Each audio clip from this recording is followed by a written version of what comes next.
Hallelujah. How's it going, guys? My name is Blessious, and look, a whole new office, a whole new me. And if you know me, I'm a huge Star Wars nerd. Here is my dog Han, and awkwardly he has the same haircut as Vess, the heroine of Star Wars Outlaws. And also that's Leia. But you're not here to see my dogs. You're here to know the juicy details of Star Wars Outlaws. A lot of people like to go online and bash things. And before we even get into a game, it is just kind of phenomenal, the fact that, you know, some popular people can go on, lambast it, and then a hive mind of people just go over and just say it's bad for the reason it's bad. So that's kind of a funny thing. If I go on this video and say, oh, game's bad, what? I get cool points for you? Second, if I say anything good about it, you're gonna go and say, how much did UbiSoft pay you to say this? First of all, I would have to disclose legally if I got paid. That's a fact, man. And I don't want the FCC coming down on me like it's Eminem in the 2000s.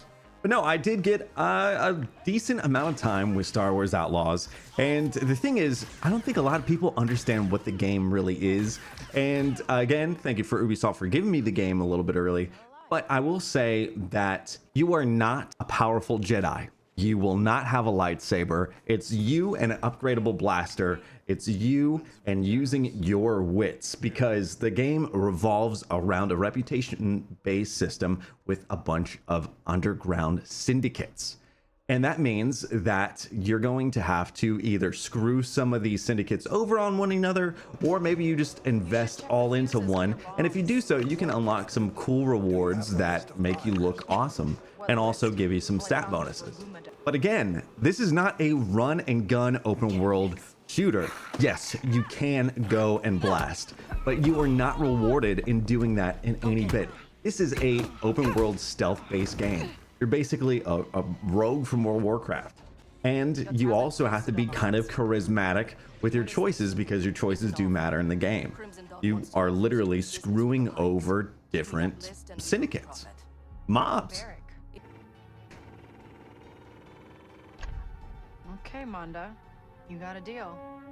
And you've got a job to finish. I personally do like the fact that I can go and try to be as stealthy as I can, not raise any alarms, and you know, just be the perfect thief. And this game takes a lot from Thief, the game, because you are trying to be as stealthy as possible. But if you did want to brute force some things, you can, but you're not going to be rewarded for it. And in a previous video, I kind of got filet-o-fish a little bit for saying Red Dead Redemption. I am not comparing this game to the polish of Red Dead Redemption. What I'm saying is it has that kind of feel, because you're going to be going through a lot of side quests throughout different open worlds. So this is also the Snowdrop engine, and that was used on The Division. And so I will say this is my biggest nitpick of this game. This game does have a lot of world building. You can hear people talking about stuff. It really does do great in that. My one nitpick is some of the NPCs can be a bit lifeless. And the only thing that I think that makes that a-okay is there's literally hundreds of thousands of NPCs. And so I get it. I would say the space travel isn't so much like No Man's Sky, but when you're ready to leave a planet, it's similar to how Star Wars Jedi Fallen Order Survivor is. You get in a ship and you're going to take off. But the neat little thing is you can go and do things in space, kind of like Starfield. And it could lead you to a quest, it could lead you to a side quest, it could lead you to loot. And the other thing is, when you are going back to a planet, you are not going to be able to No Man's Sky right down. You're going to have to say, no, I approached it, I got this close to the planet, and I'm going to say, yes, I'm going to land. And you have the sequence. And so it's just like, I would say it's like a glorified kind of loading screen as you're going down to the planet.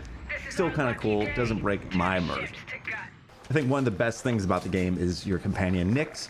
It's very cute, reminds me of my dog Leia, like this axolotl dog hybrid that I don't know, I think is adorable. You can have them steal things from enemies, you can have them go and distract enemies, you can have them pick up loot and bring it back to you, It's really probably out of all the games that had like companion based gameplay, which I'm not really a fan of.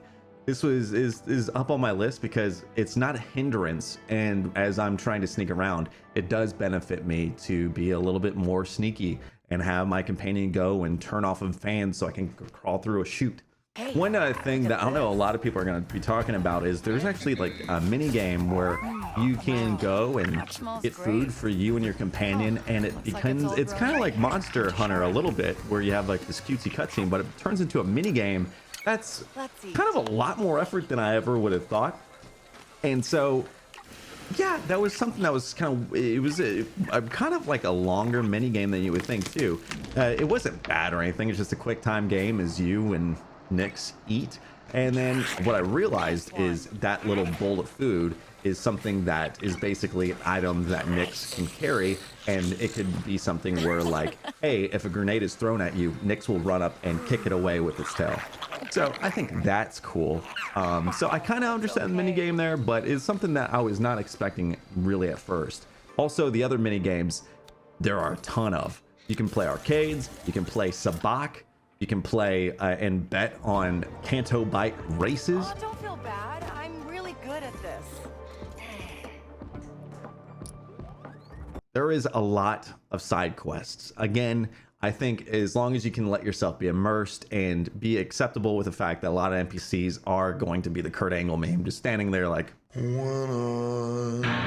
I would say if you are a Star Wars fan and willing to forego being a big, powerful Jedi and be someone that's Han Solo-like scoundrel that is going to be trying to double-cross people, make sure that they get out with as much loot and, you know, Imperial credits as they can, and save their own hide and have a cool adventure, yeah, I think you might enjoy this. But for me, it's just like, I really enjoy this game, and I don't think it deserves all the hate. Is it a perfect game? No, but if I were to give this 1 to 10, I would give this game a solid 7 out of 10 holy tacos.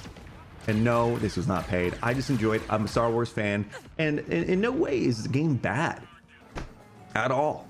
It is not bad. The game is super ambitious, but I think it could have cooked a little bit longer, just a little bit longer. But other than that, it's really just I've really enjoyed myself. There is a ton packed into the main quests, especially if you are a lore fiend. In the main story quest, you're going to see a lot. In the side quest, or if you're just eavesdropping to figure out where a cool little piece of loot is. And yes, you can eavesdrop and get hints in the game. I think it's very neat. It's just like your Han Solo sitting at the cantina picking up some news. Overall, I think it's a fun game. And yeah, if you're a Star Wars fan, might consider getting it. If you want some more time, the game doesn't come out fully just yet. It comes out on the 30th, I believe. And the other thing is like, yo, just watch some Twitch streams of it. Watch a YouTube video of it. Make up your own decision. And just don't go immediately to hate. That's all I'm saying. Namaste out there, gaming fans. Namaste. You don't need to get those fangs out all the time. Anyway, I hope you have a great one. May the force be with you. And until next time, guys, Cowabunga.